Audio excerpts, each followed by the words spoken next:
If you're like the average man, you probably don't have a good physique. You're probably overweight, too skinny, weak, have no endurance and get tired really easily, have no muscle definition and aren't attractive.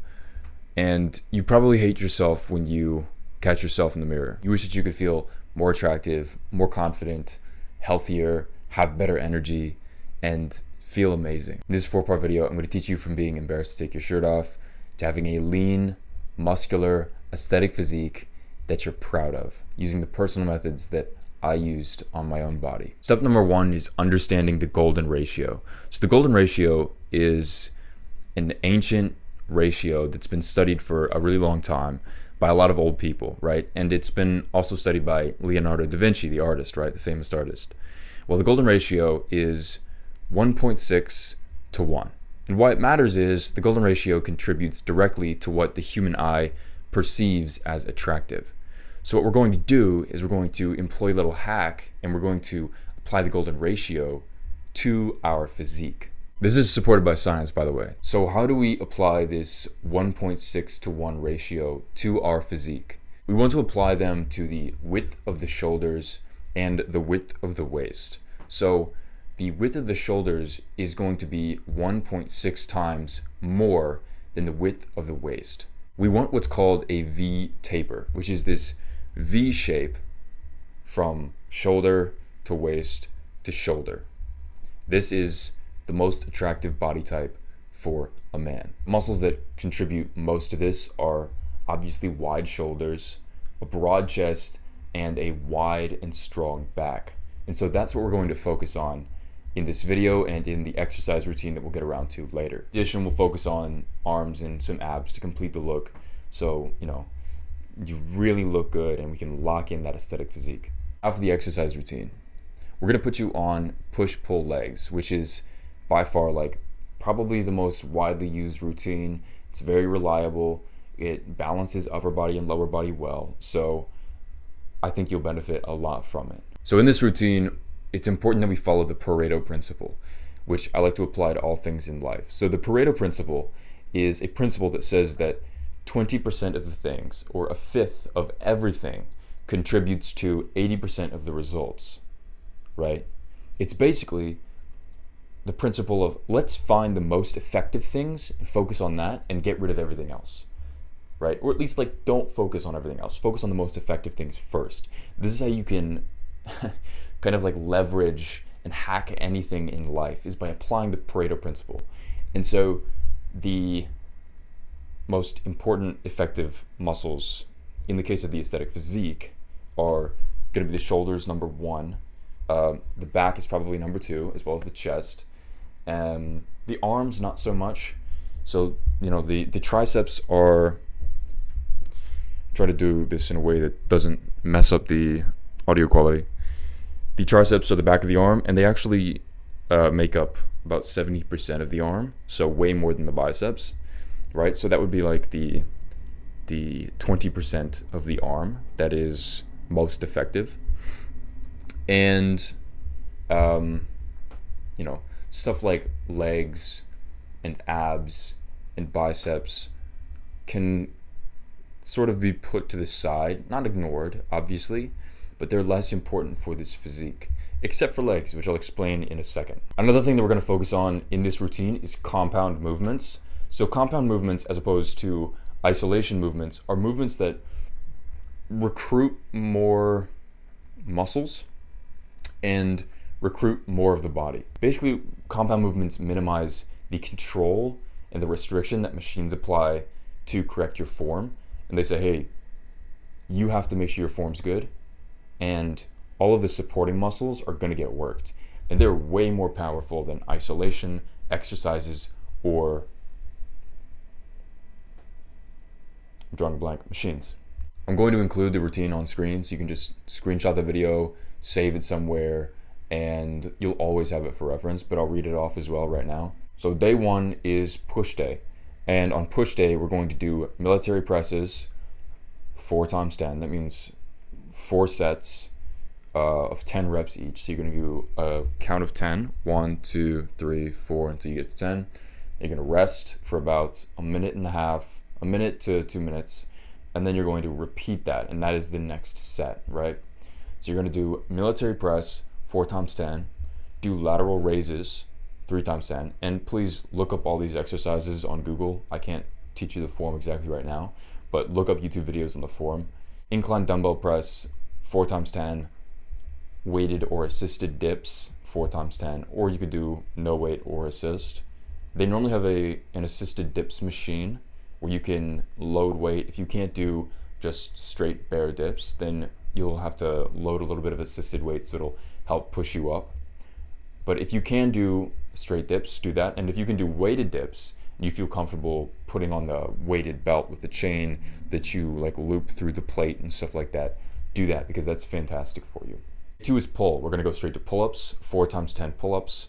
We're going to do bent over barbell rows 3 times 10, lat pull downs 3 times 10, dumbbell bicep curls for 4 times 10. Notice how the bicep curls is like one exercise out of the 4 on that day. It's because, again, we're not really focused on the biceps. Biceps are nice, they look nice, but they're actually not a big contributor to the arm, and I'd rather focus on the back. So day 3 is legs, and while I said it wasn't as important visually for the aesthetic physique, legs are extremely important in all exercise, all types of bodybuilding, and so we need to really make sure that we're hitting leg day strong and well. And the reason for that is that when you hit legs, it releases the most amount of growth hormone and testosterone in your body that will fuel basically all the other days. So if you want to like accelerate your growth and you want to have healthy testosterone levels that like increase recovery and muscle growth, then you're going to want to hit legs. We want to hit them good, right?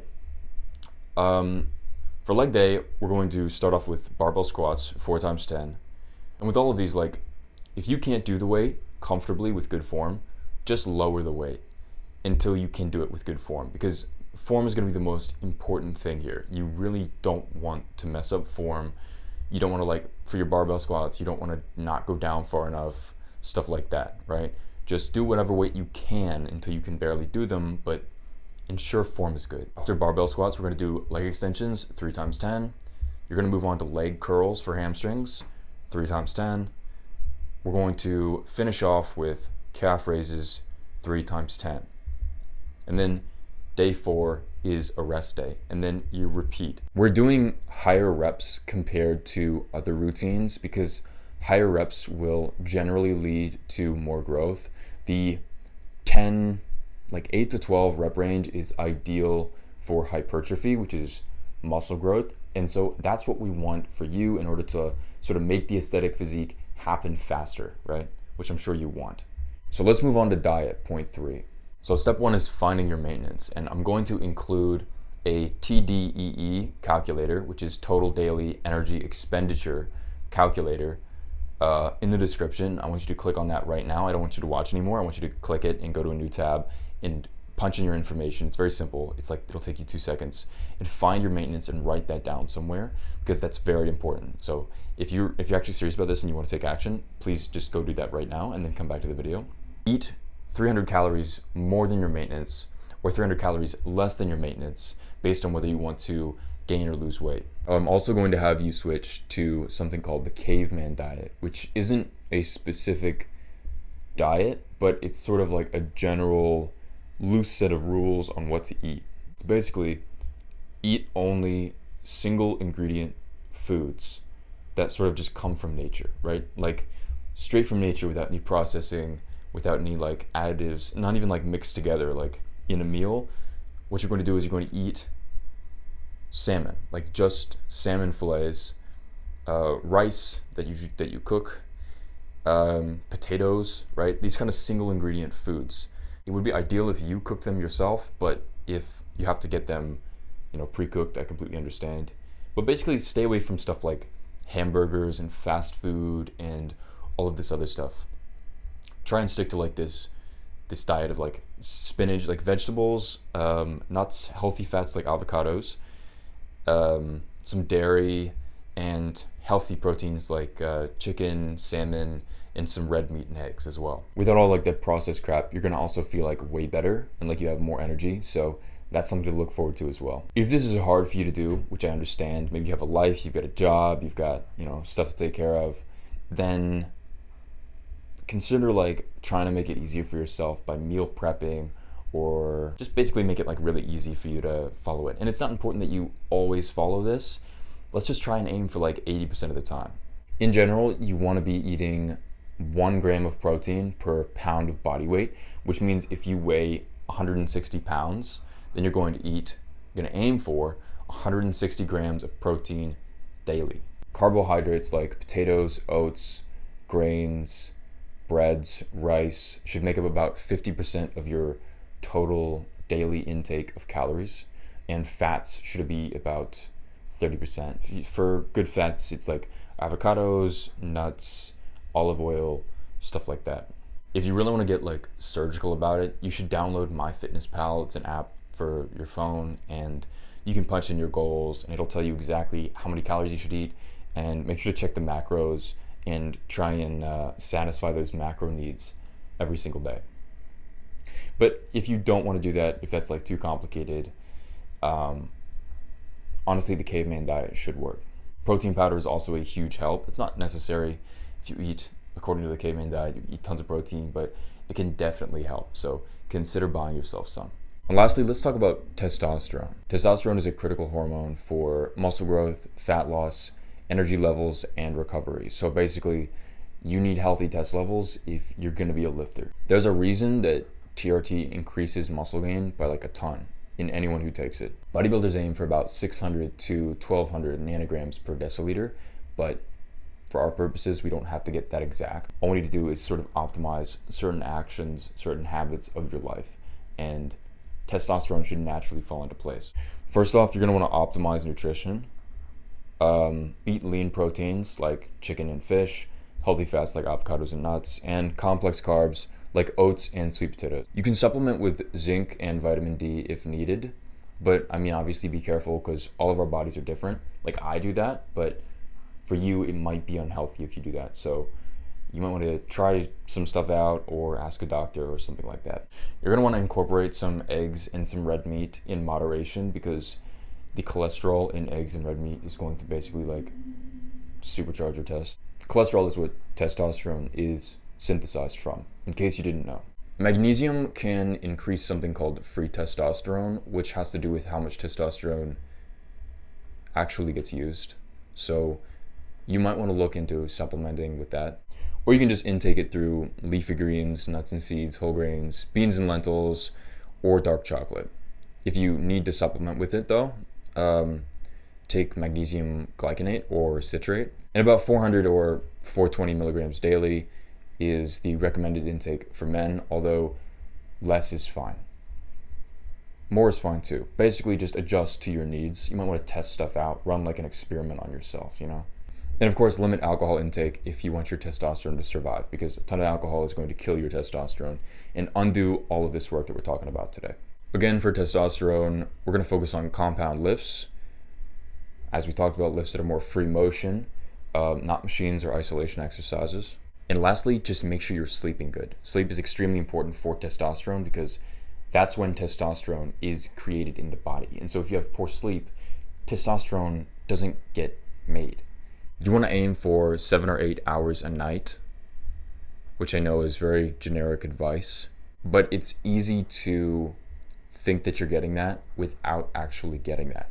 So I would actually measure the time between when you actually fall asleep and when you wake up, because I went through a long period thinking I was getting enough sleep and I was getting 5 hours a night. A good practice is just go to sleep 1 to 2 hours earlier, and that'll definitely increase the test production, and it'll also help with recovery, because sleep is like the human healing potion, right? Like that's how our bodies heal themselves mentally and physically. So you can't go wrong with too much sleep. Aim for 7 or 8 hours. If you're interested in getting an aesthetic body, then it's a win-win for both of us if you just scroll down and press the subscribe button, because then I get a new subscriber, and every time I learn something or make progress or have an insight, then I can make a video and you learn about it too. So that'll help both of us out if you could just go and do that right now. Hope this video helped you, and yeah, bye-bye.